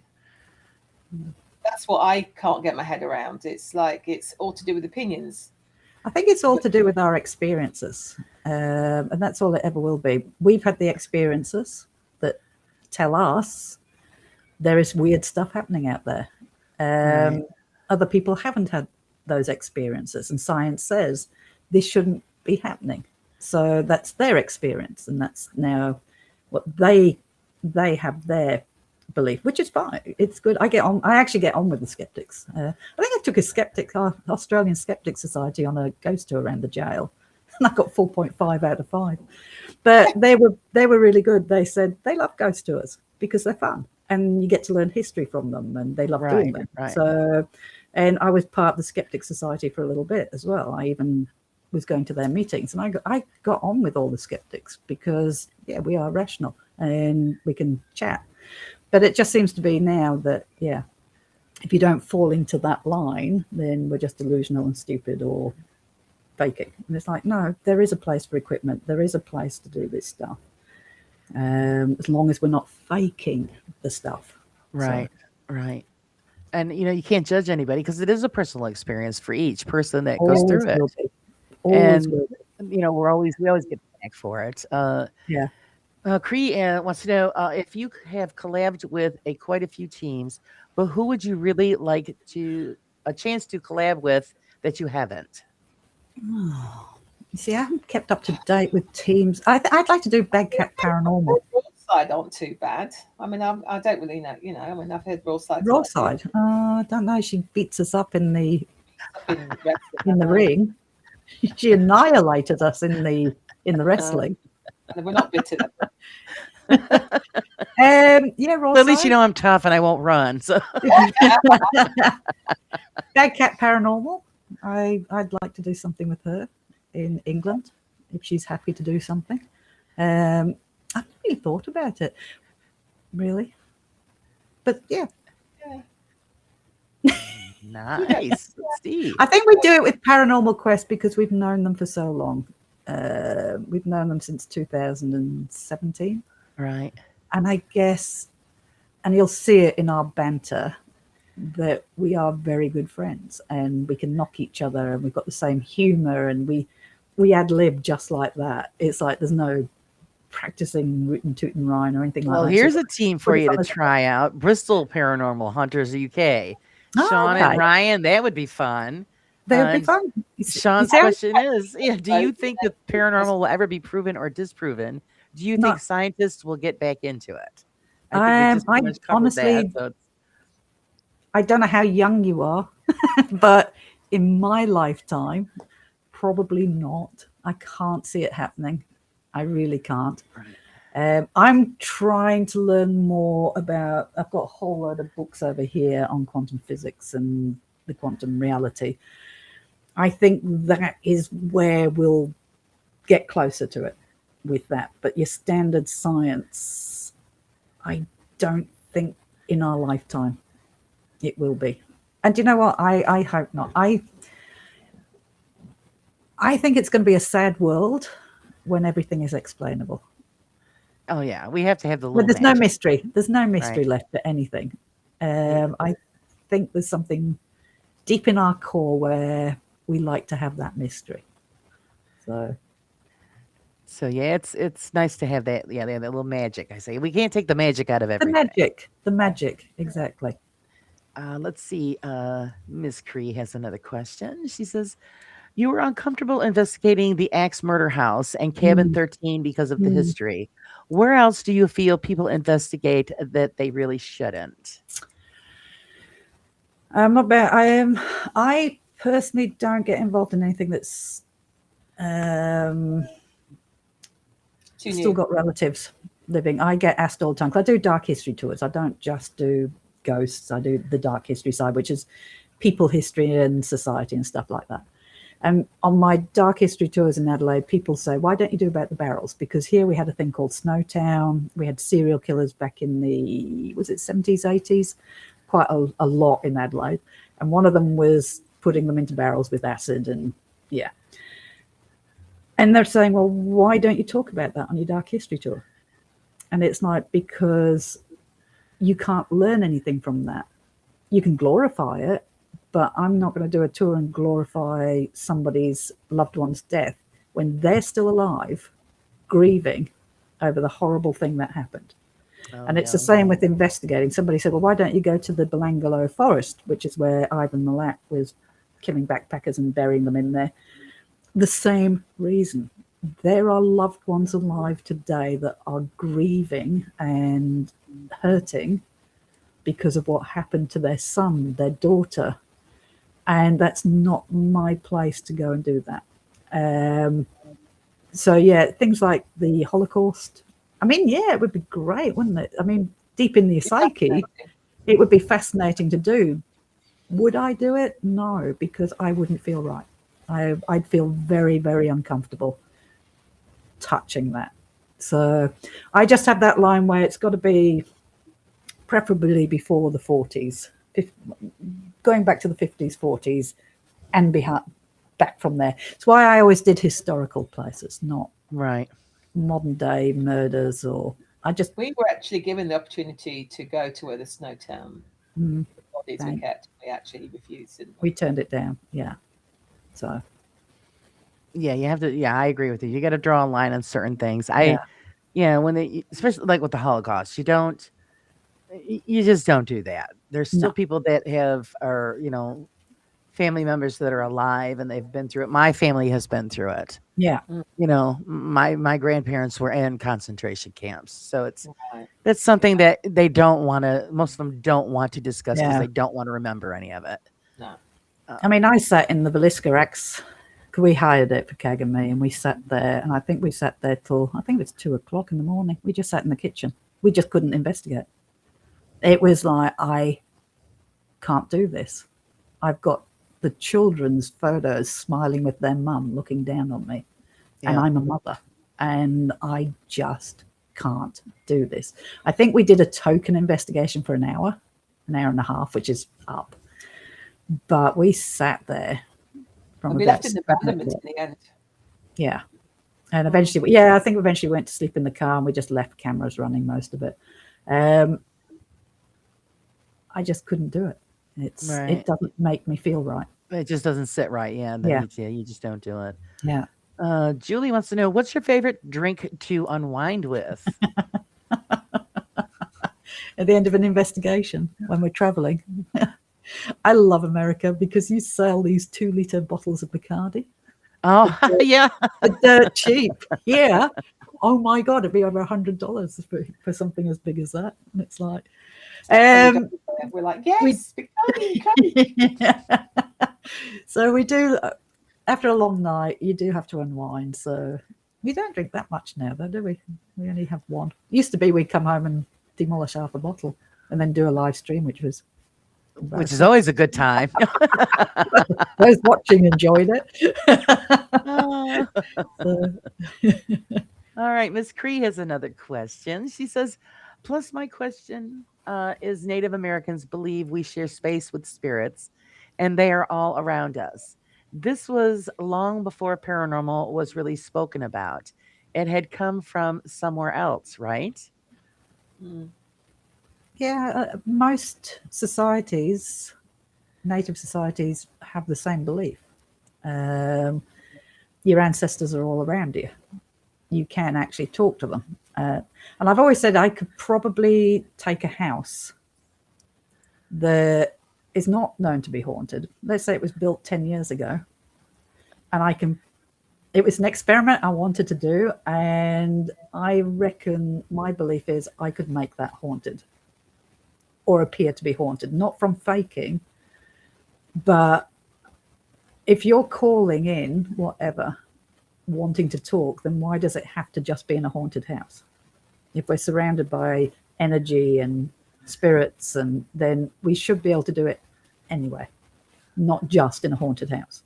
And even on our own tours, we find a lot of other stuff leeches in that has nothing to do with the venue. So it's so yeah, Cree, I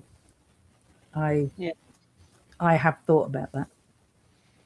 Okay, Sean has a question. He says, if you believe in the paranormal, ghosts, spirits, etc., does that mean we should believe in God or a higher being or i.e., the Holy Spirit?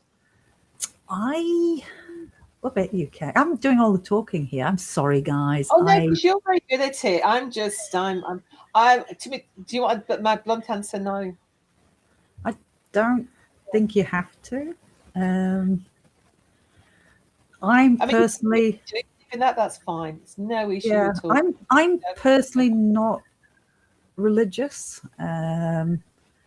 I can go out I live on 18 acres looking over the valleys with kangaroos and stuff like that. I can go up on my hill and sit on a rock and feel the breeze, feel the weather, and I can feel more closely aligned without going not into woo-woo stuff, but closely aligned to, I don't know, energy, universe, whatever you want to call it. I think if you go Holy Spirit, God, I think then you're putting your belief system. Do I feel there's something out there? Yeah, I believe the universe, the more I look into it, especially quantum physics, the more the universe seems to be intelligent. If it's your Christian God, if it's your Muslim God, I think it's all the same thing that we're worshiping. There's one creator. I think it's just we put our whichever belief on that side of it, we put on there. So I try not to have a belief system at all. Hopefully that makes sense. Well, I think as humans, so it's just, it's normal. We put labels on everything. So and because it is mystery, we want to have answers. We want to have a reason that just happened, because it can't just happen. That was a tragedy. We want to put something on there. There has to be a reason for it. It's the way our brains work. Right. We all got here somehow. So all depends on what you want to believe. Leanne says, will you, join Rawside on her new graveyard investigation? Ooh, that would be scary, wouldn't it? From this morning. That would be terrifying. That'd be terrifying. I guarantee it. Yeah. Never mind the ghosts. Sorry, Leanne. It's just you and I. That's just you and I. Okay. Sean says, question, if ghosts exist and we see like ghost animals, dogs, etc., why isn't there ghost dinosaurs, or that what people are saying are demons? All right. Well, I've never come across a demon in 38 years, personally. So, why isn't there ghost dinosaurs, but we get dogs and stuff? I've had a long talk. At first, I thought it comes back to, does the energy just disappear after a time? Is there a shelf life to this energy? But then I've been thinking of late, and again, Bristol, I am not an expert, and I'm not going to say how it works. I'm just playing with hypothesis. Maybe the dogs and the cats that we love so much and are so attached to, maybe it's our attachment that keep them. Maybe the energy of anything else, like a zebra, a cheetah, just goes back into the universe, back into the energy of the universe. But maybe our attachment, our love, our missing them, our grieving them, maybe like with relatives, maybe that's what keeps them here. Just a thought. It's not a fact. So if they're pets, we're going to be manifesting that. So or maybe on the other side, maybe we just imagine they're there. Let's go to the rational, because we miss them so much. So which side of the brain would you like, Bristol? Right. And then Sir Justin has to say, hang on, investigators with morals? What's this world coming to? Shock, isn't it? Blame it on dementia. The older you get, the more moralistic. Then Justin goes, which investigator drives you to drink? I think he's just come back in the country, hasn't he, Kag? Back in the country. I think we had to drink quite a lot during that time he was here. You can say whatever you want. He doesn't watch this show, so you guys are good. You can say whatever you want. Oh, good. We would say it anyway, don't worry. As far as I know, he's not watching, so I don't. The first time we came over to Adelaide, we went through quite a bit of drink when we got home. Dude, So actually, I think he went through quite a bit of drink. He drank all he your went whiskey, through didn't a he? lot of drink when he was staying with me the first time. Yeah, a lot. Actually, it was okay because it was hubby's whiskey. It wasn't mine, so that's fine. Clean the place out. Exactly. Wow. So here, let's see. Steph's got a question. What were your thoughts on the Bigfoots? Would you ever go on like a week-long expedition to try to find him? I'd love it. I actually, Keg and me are so different. Let's hear your version of the right. Bigfoot, Keg. I don't believe in the Bigfoot, Yeti, Yowie, they're called here, aliens, anything like that. And the reason being, I don't want them to exist. So if I don't believe in it, then they're not around. All right. And if anybody thinks I'm going for a week-long walk expedition to go and find something like that, I didn't get this fat by walking. There's no freaking way. She's sorry, guys. No Bigfoot adventure. I'd like to think they exist because I think again that gives the mystery of it all, doesn't it? It means that we don't know everything. We went looking for the Bigfoot at Octagon Hall Museum. We did, yeah. You weren't as thrilled. There was one reporter there. I think that's on the video. We go looking for it. Interestingly, I like it when I get reports of it from people like police. And we had the police, we were at Octagon Hall, and the police turned up at the doorstep to see who we were. Our lucky night. It was like 4 lovely police officers standing on the doorstep when we opened up. But they were really good. And they came around the house. We showed them around the house and they got involved in a little bit of investigating and freaked themselves out. And then I said, because the person who runs the tours had told us all this stuff about Bigfoot being in the area, being sighted and everything else. So I said to the police, I said, look, I said, in your opinion, I said, have you had anything strange in the area? And they said, well, what do you mean? I said, something like Bigfoot sightings in the area. And one of them opened up. He'd had 2 cases on that property where he'd been called out. He said that one of them, he'd actually seen in the torchlight something that was big going across the property. But he said the one that really got him, he got there too late, it had gone. But he said in the crops, he said you had all the crops broken down. It was like from something heavy, but then it just disappeared. It stopped. There was no sign of it doubling back or anything like that. It was just the footsteps stopped and gone.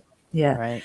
So it was interesting getting it from their point of view instead of from the people who are running the property. Not that I'm disbelieving the people running the property, but it's always more backup when you've got the police actually saying, yes, we have had reports and I have actually seen it myself there.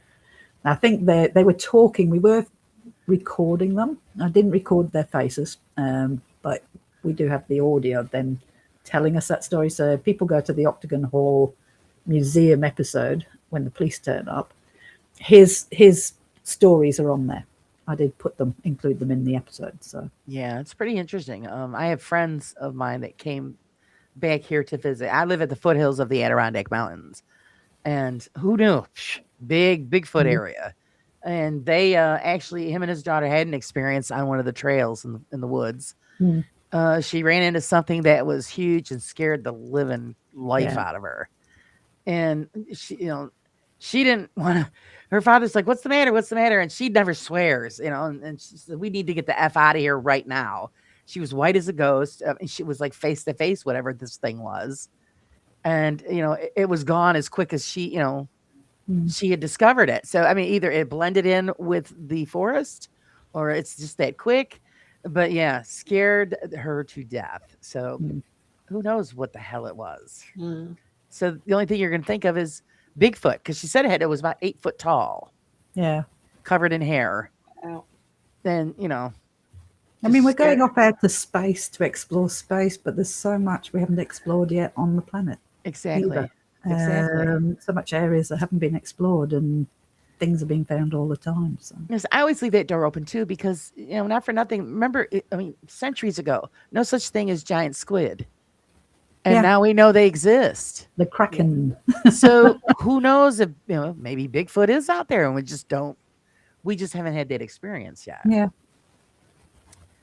Let's see. Roger says, if either of you had a spirit guide, who or what would you want them to look like? Jason Momoa. Ooh, yes. Right on. Oh yeah, go girl.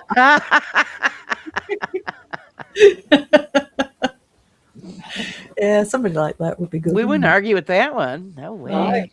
I'd be wishing I could see my spirit guides all the time then. Oh boy, it'd be pretty busy if it was looking like that. Sean wants to know, do you believe in the stone tape theory? I do talk about that on my tours. Residual and the old stone tape theory. If it's a thing, and again, I'm always going to be on the rational as well. If it's a thing, the more I'm getting into quantum physics, the more I'm actually going into the string theory and the multiverse and the fact that time isn't linear. Time is happening right now. The future's already happened. It's happening right now. The past is happening right now. And do we get a glimpse? So we think it's like the stone tape theory, but are we just clipping and getting a glimpse of what is happening right this minute? Only we think it's a ghost, or we're thinking this. I've gone away a little bit from the stone tape, like the building holding recordings. It also explains living ghosts. I don't know if you've come across the phenomena of living ghosts. So let's say your son's gone to America, you're walking down the hallway and you see your son coming out the bedroom and going into the other room. Right. And you immediately go, oh my God, something happened because he's in America. He's not here. Something's happened to him.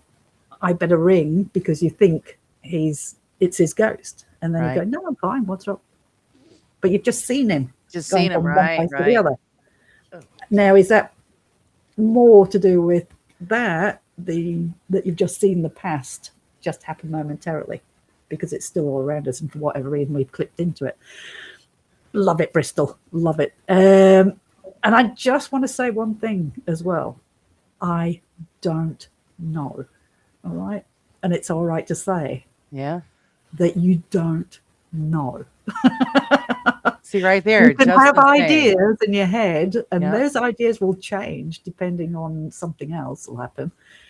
I don't know. But at the moment, I do wonder if that's what it is, rather than the building holding on to the recording. Right, right. Well, Way to Justice go, says Justin. true, yeah. He says we don't know everything, and some people like Seg know even less. Jesus. And I saw his question about why don't we find bones of animals. Exactly. I'd say I want to believe in it, because I like the mystery of it all, but it hasn't been proved. So Right, Bigfoot, that is. right. Let's see, Cree. She says, did you ever think you guys would have such a big impact on other people? You ladies have helped me through some really trying times with health and family issues by bringing me Aw. laughter and joy. Thank you. Aww. So sweet. Thank you, Cree. And that's the comments that keep us going. And Yeah, why we do that's what why we you do it. In all honesty, we probably, if we weren't getting comments, the heartened us, because I'm a big proponent on mental health. We support Beyond Blue, which is mental health. I think we were quite proud. We given 50,000 so far, and from their reckoning, we've helped 750 people over the years out of our Wonderful. profits. So I am a big thing on mental health. Been there myself as well. So this is why, if we didn't think that we were helping people during the day by putting this silly episode up and Kag and me just bantering, we would probably have not kept going with it. At some point, we would have probably faded out and just not bothered. But I think it's comments like that, and I know if we can make a difference, if we can make that 1 minute of difference to somebody's, by me getting stuck in a hole or doing something stupid, then it's worth it. It's worth it. I've made a Sure. difference to somebody It's for a 5 minutes. two-sided thing because they're helping us along the way as well with having those sorts of comments. It's actually mentally helping us at the same time. So, and we have a lot. We don't have a lot. We have the odd comment about us being clowns, not taking things seriously, and it's like, you know what? You don't have to watch us. You can scroll on. But Exactly. Just if anything kicks off, it's an immediate change to sure. Right. focus. Just you're not seeing the times we take it seriously because nothing happened. You're not going to watch it. So all that 8 hours we spent in there, and you get 1 Right. hour of it, that's all been thrown on the cutting room floor where we've sat for hours being serious and just listening and just monitoring, and nothing happened. So Right. the only other thing we've got is to put in our banter when we get bored. I mean, a lot of people, they don't realize it. As a content creator, you have to do these things to keep people interested in the channel. Like you said, if you just show, the whole entire thing, it's boring, and It's nobody's going to boring. sit and watch that. And I refuse to fake anything to make people Right. want to watch it. And the only other thing we can fall back on if we're not going to do that is our humor, our silly friendship, which is what it is. It's just two mates kind of having fun when there's nothing happening. So I mean, we love it when you burst into song. That's just, not everybody does. well, they don't need to watch it. But If I'm getting to watch something, I'll say, please tell me you're not singing on this. That's my gift to the spirits. just sing them a tune. Oh, okay, ladies, what are your plans for the future? Oh, well, we're off to America in May. Nice. So I'm just going to wait for bushfire season because I live in the hills, so we have a bad bushfire threat. I nearly lost my home 15 years ago. No, 10 years ago, 11 years ago. So I don't travel during that time, but May we take off again, go to America for 3 weeks, hopefully meet up with Paranormal Quest. September we're booked in for England. So we've already got the flights for England in September. And yeah, we just carry on doing what we do. Hopefully making some of you smile. It's all worth I'm not going to say we're ever going to prove that ghosts exist. I gave up after 38 years of doing that. As I said, people forget I've done the hard research. Right. Nothing. I couldn't prove it to you. I couldn't prove you ghosts exist. I don't know. Do you think Let's we enjoy are? it. Enjoy Are we it. meant to actually really find the truth? Exactly. Enjoy it for what it is. Right. So it's Right. all a big adventure. Where can everybody find you that don't know how to find you? Haunted Horizons. Adelaide Haunted Horizons on website, YouTube channel. We have a podcast which we will bring back. We haven't done anything for it lately. That's Haunted Horizons Ghostcast. That's on Spotify and everything else. Yeah. If you catch us in the street, just say hello. We'd love to see you. You guys need to go and check that all out. Bristol wants to know, where the hell did they go? I lost him. Oh, he says, yeah, welcome to England. What area? So he wants to know what.